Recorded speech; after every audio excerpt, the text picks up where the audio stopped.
c'est que j'avais un taf depuis 5 ans, tu vois, assez prenant, en restauration. Et bah, je trouvais plus facilement des dates, je dirais, mais c'est surtout que pour trouver le moment à caler les dates, difficile de j'ai posé jongler. mes repos en fonction de ça, je me suis déjà vu poser des vacances pour pouvoir être présent à telle ou telle date, je me suis déjà mis en arrêt de travail pour aller faire une date, tu vois. Enfin ouais, c'est surtout que comme je suis pas déclaré, j'ai pas un buzz de ouf, tu vois, puis comme je disais tout à l'heure que je cours pas après ça, forcément les dates elles tombent pas, tu vois, elles tombent pas du ciel les dates, tu vois, faut aller les chercher, faut démarcher, Après il y a pas mal de petites radios qui m'ont contacté, des trucs comme ça, mais c'est pareil, c'est niveau frais, déplacement, soit avec mon travail, je pouvais peut-être me le permettre financièrement, mais je pouvais pas au niveau de mes horaires et mes week-ends, etc. Tu vois, les week-ends en restauration, tu comptes pas. Ou alors là maintenant, mais admettons actuellement, je pourrais avoir le temps pour, et j'aurais pas les finances derrière, tu vois. Pourtant, Avant j'avais les finances mais j'avais pas le temps, maintenant j'ai le temps mais j'ai pas les finances. Donc là c'est autre chose, tu vois.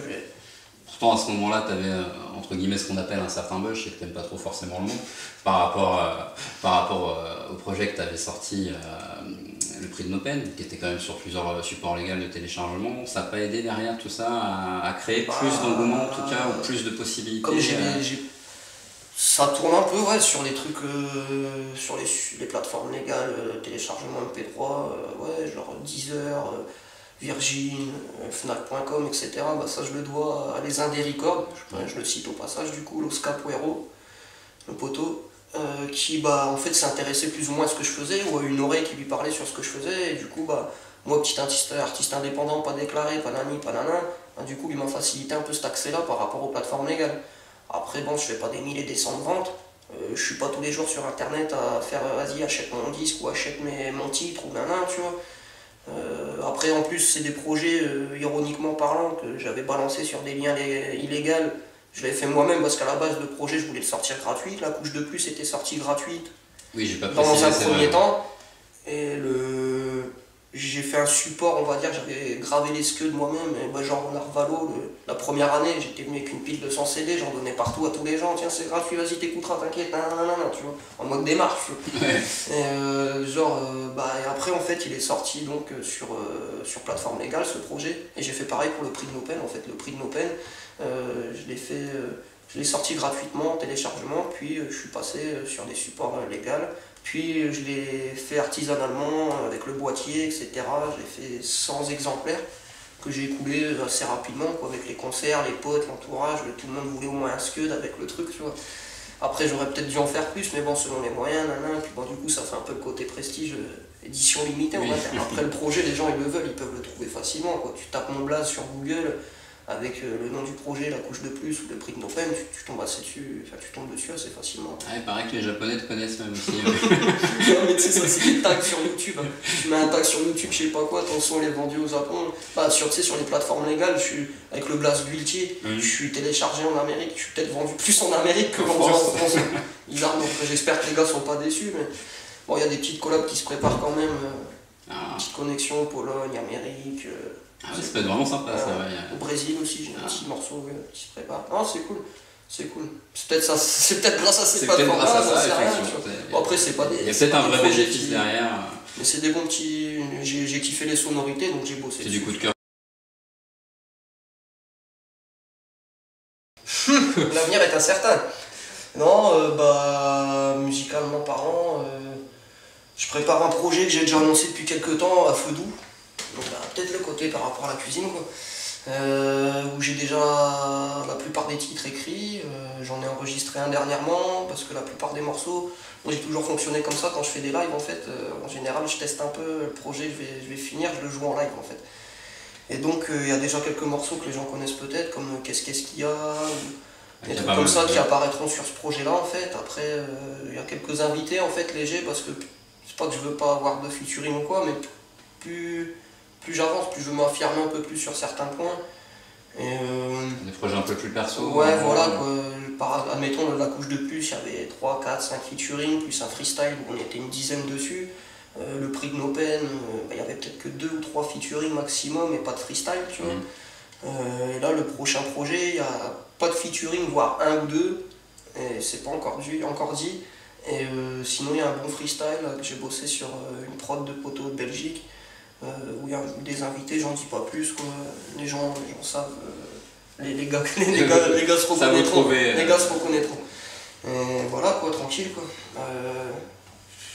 Je suis toujours en attente d'enregistrer, non pas que j'ai pas le temps ni le matos actuellement, mais je prends mon temps en fait, parce que tant que j'ai pas de financement, c'est un projet que je veux vraiment sortir direct, pressé en fait, pas passer par les liens téléchargement au départ. Après forcément dans le projet, tu te fais toujours vite pirater, tu vois. Donc, oui, ça malheureusement. Ça t'y peux rien, quoi. Mais dans l'idée, ouais, faire un 500 exemplaires au départ, quoi. Donc en fait le projet, j'attends juste d'avoir les finances pour le plier, quoi. Et je bosse déjà sur d'autres projets. Je dirais même que je bosse déjà sur un autre projet solo vite fait. À côté, il y a la tape de mon pote Steamoff, Qui sommes-nous, QSN, donc, qui est beatmaker, MC, musicien, tout ce que tu veux. Et donc la tape, c'est une petite tape de tous les poteaux du coin en fait, qui kick ses prods, tu vois. Donc on kick sur les prods à Steamoff, donc j'ai déjà mon morceau est déjà ficelé. Enfin voilà quoi, je bosse un peu à droite à gauche ces temps-ci sur différents projets, c'est peut-être pour ça que le mien n'avance pas beaucoup plus, mais comme je le disais, c'est vraiment, il y a aussi les finances. Je vois pas l'intérêt pour moi d'aboutir un morceau tant que je peux pas envoyer un morceau mastering, ou que pour moi le truc il dort, donc je prends plus plaisir à le jouer sur scène tant que le projet n'est pas fini. Et puis chaque chose ensuite.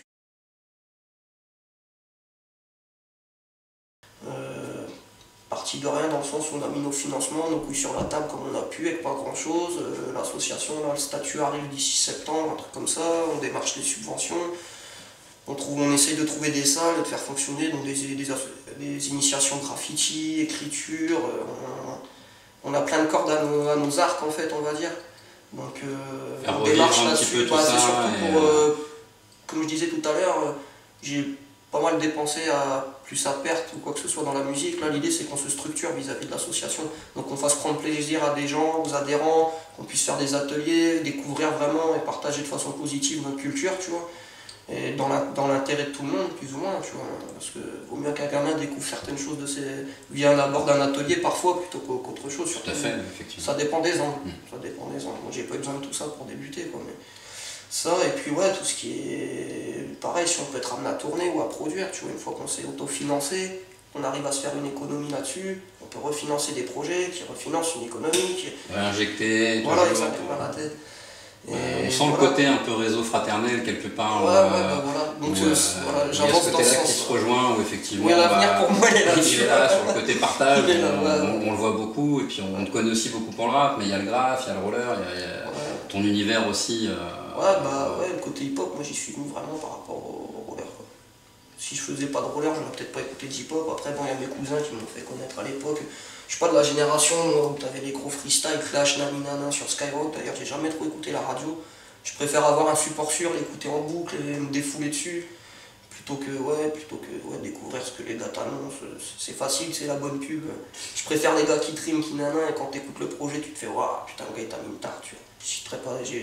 Mes influences sont diverses et variées, j'écoute pas que du rap. Pas de formatage chez Gulti, quoi. Non, pas de formatage, j'écoute vraiment ce qui me parle, après voilà, quoi.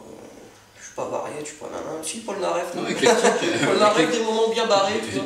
Se balader le cul nu. Petit côté pertinent et provocateur, un petit peu dans le bon sens en tout cas, pour alerter les consciences aussi, et passer le message quel qu'il soit en tout cas. Pas mal de belles initiatives visiblement qui se préparent avec Rentre dans l'art, on attend ça avec impatience. Qui sait, à Feu Doux sera peut-être produit sous Rentre dans l'art. Peut-être aussi, d'autres projets, le projet du poteau Scred. Si on arrive à s'affirmer sur tout ça, vraiment que les financements suivent, qu'on marche bien, tu vois, je pense qu'on peut, on sent ce besoin de se développer sans prétention, sans prétention. On n'est pas là pour dire ouais je suis dans le game ou je pèse plus qu'un autre, tu vois. Nous le rap c'est une discipline pour nous, tu vois, c'est même pas je fais du rap, c'est nous on rappe, tu vois, et déjà la nuance, et puis pour moi c'est une discipline en fait, tu vois, je fais pas que ça comme tu l'as dit, mais c'est une discipline comme une autre dans la musique. On sent que t'es rappeur, pas tu fais du rap, quoi. C'est vrai après. Non, on sent que tu vis la chose dans tes investissements, dans tes sons, il y a ce côté-là qui ressort, en tout cas moi personnellement. Après je pense que la plupart des gens qui t'écoutent et qui apprécient ont ce même ressenti aussi. Et le fait de voir effectivement des gens comme toi qui se lancent dans des initiatives et des associations pour développer dans le bon sens et rééduquer quelque part, même si le terme peut paraître fort pour certains, la jeunesse en tout cas, l'éveiller au vrai hip-hop, ce qui est pour nous, moi, puriste entre guillemets, toi qui reprends aussi ce flambeau de ta génération et ceux qui suivent et ceux du crew ça fait du bien de se reposer sur des bases comme ça et de voir que ça se redéveloppe, et on est pressé effectivement de le recommuniquer et de montrer aux gens qu'il y a des belles choses qui sont faites sans beaucoup de moyens, juste avec du cœur, de l'envie, et surtout le fait de rester vrai, ça c'est un gros big up. Ça c'est voilà, c'est pour ça qu'on fait ça, et on est content aussi de rencontrer ça me fait plaisir.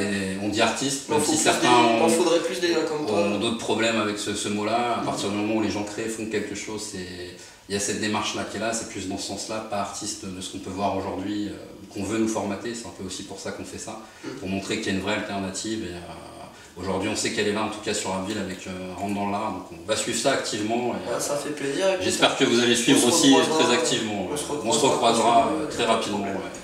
Vas-y mon poteau. Merci pour tout, Guki. De rien, merci à toi. Bonne interview, ça fait plaisir. Rentre dans l'art, ma gueule. Ça marche, rentre dans l'art, les gars. Je me dis que j'aurais jamais dû voir le jour, habitué aux insomnies, aux histoires qui prennent le chou. Y'a de quoi dérailler comme un camé qui se tape des rails de chenouf. Moi les seules lignes que je tape sont sur cahier, presque écrites à deux genoux. Constamment contrarié, je fais pas de rapport que tes fesses bougent. Mon crew et moi ce qu'on traverse, c'est pas ta vie sur Facebook. On emmerde la direction, on évite les mauvaises routes. Grosso modo, si t'as pas compris, ça veut dire qu'on baisse tout. Paraîtrait qu'on est bizarre, nos nuits ne sont pas celles du bizarre. Au micro, méconnaissable, comme si je possédais 10 visages. Sache que l'unité de mon crew est indivisable, c'est désastreux. J'entends les trous du guet, les cons des qui jacques. Loin d'être pressé, j'ai la technique d'une tortue ninja, telle une fusée de détresse. J'ai mal tout droit sorti du blizzard écologique chez nous.